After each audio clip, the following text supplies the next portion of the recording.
తాండూరు మండలంలో తెలుగుదేశం పార్టీ మహానాడు కార్యక్రమం జరిపేందుకు మంత్రి నారాయణ, ఎమ్మెల్సీలు బీద రవిచంద్ర, మంతెన సత్యనారాయణ అనువైన స్థలం కోసం అన్వేషిస్తున్నారు.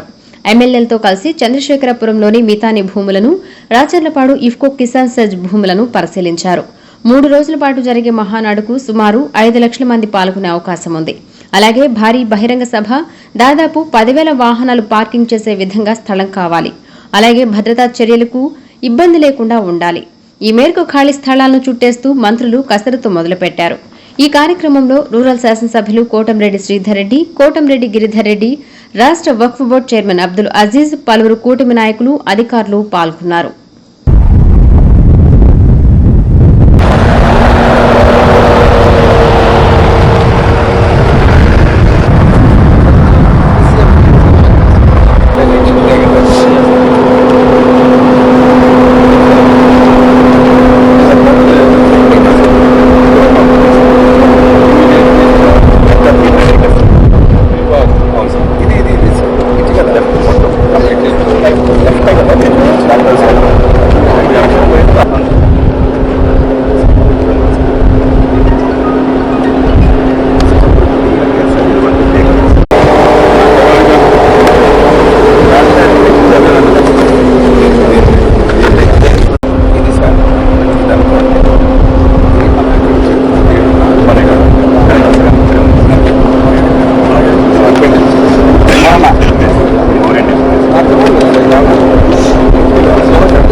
Nice.